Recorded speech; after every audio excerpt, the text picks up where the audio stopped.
ഞങ്ങൾ കാട്ടിലെ ഭക്ഷണം കഴിക്കാൻ വേണ്ടി വന്നതാണ്, ഞാനും നമ്മളെ സുഹൃത്തും. അപ്പോൾ പിന്നെ ബിരിയാണിയാണ് കഴിക്കുന്നത്.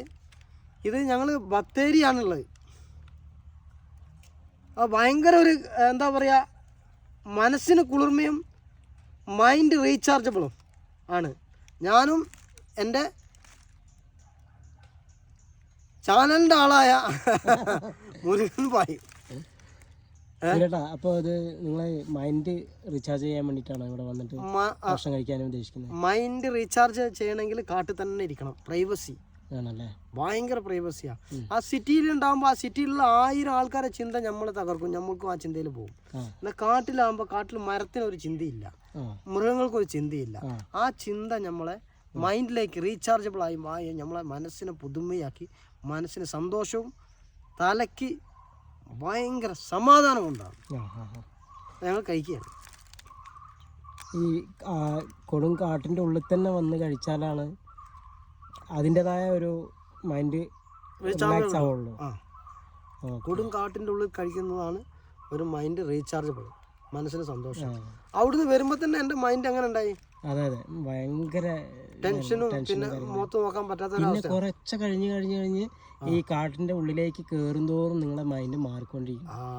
അത് ഭയങ്കരമായിട്ട് നിങ്ങൾക്ക് ഒരു പോസിറ്റീവ് എനർജി കിട്ടുന്ന പോലെ എനിക്ക് ഫീൽ ചെയ്തു.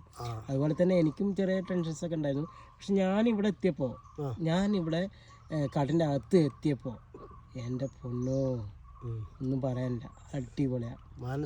മൈൻഡ് സ്ട്രെസ്സൊക്കെ മാറിപ്പോയി. അതാണ് പിന്നെ കാട്ടിൽ ആൾക്കാർ കൂടുതൽ കാട്ടിൽ താമസിക്കുന്നത്.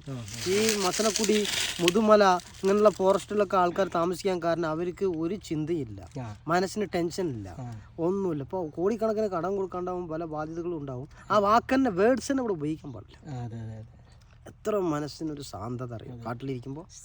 നിങ്ങളും ഇത് മൈൻഡ് ചേഞ്ചിനും മരുന്നും അതൊന്നും കുടിക്കാണ്ട് ഇങ്ങനെ പ്രൈവസി ആയ സ്ഥലത്ത് പോയിട്ട് ചെയ്തു നോക്കുക, അതിൻ്റെ ഒരു ഗുണം നിങ്ങൾക്കറിയാൻ പറ്റും. അതെ അതെ, അത് ഞാൻ ഒന്ന് പറയാനുള്ള കാരണം, ഇപ്പോൾ ഹോട്ടലിലോ അല്ലെങ്കിൽ വീടുകളിലോ ആളുകൾ മൊബൈൽ മുമ്പിൽ വെച്ചിട്ട് ഇങ്ങനെ നീക്കിയിട്ടൊക്കെയാണ്, അതായത് മൊബൈലിലാണ് ശ്രദ്ധിക്കുന്നത്, ഭക്ഷണം കഴിക്കുന്നതിൽ ശ്രദ്ധിക്കുന്നില്ല. അയ്യോ, അങ്ങനെ ഒരിക്കലും ചെയ്യരുത്. ആ ചിന്ത നിങ്ങളെ മൈൻഡിനെ പിന്നെ നശിപ്പിച്ചാണ്. മൊബൈലൊക്കെ ഉപേക്ഷിച്ച് എല്ലാം ഉപേക്ഷിച്ച് നിങ്ങൾ ഒരു ഫ്രീഡമായിട്ട് അങ്ങനെ ഇരിക്കുമ്പോൾ, ഇപ്പോൾ സത്യത്തിൽ വെറുതെ ഇരിക്കുന്നവനാ ജ്ഞാനി.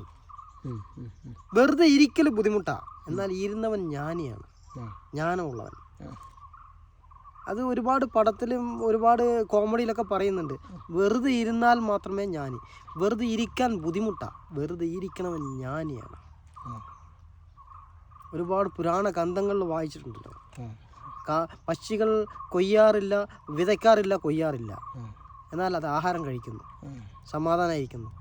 എന്നാൽ മനുഷ്യൻ വിതയ്ക്കുന്നു, എന്നാൽ സമാധാനമില്ല. അപ്പോൾ നിങ്ങൾ അധ്വാനിച്ച് നിങ്ങൾ ഉണ്ടാക്കിയത് ആരാ അനുഭവിക്കാൻ പോകണമെന്ന് ആരറിയില്ല. ചോര നീരാക്കി കണ്ട് സങ്കടപ്പെട്ട് ആ വാക്കേ ഇവിടെ ഉപയോഗിക്കാൻ പാടില്ല. ഈ പ്രകൃതിയിൽ വന്നിരുന്നാൽ മനസ്സിന് സമാധാനം. ഓക്കെ സുരേഷ് ചേട്ടാ, കഴിക്കും കേട്ടോ. എന്നാൽ ശരി, ഞാനും കഴിക്കട്ടെ.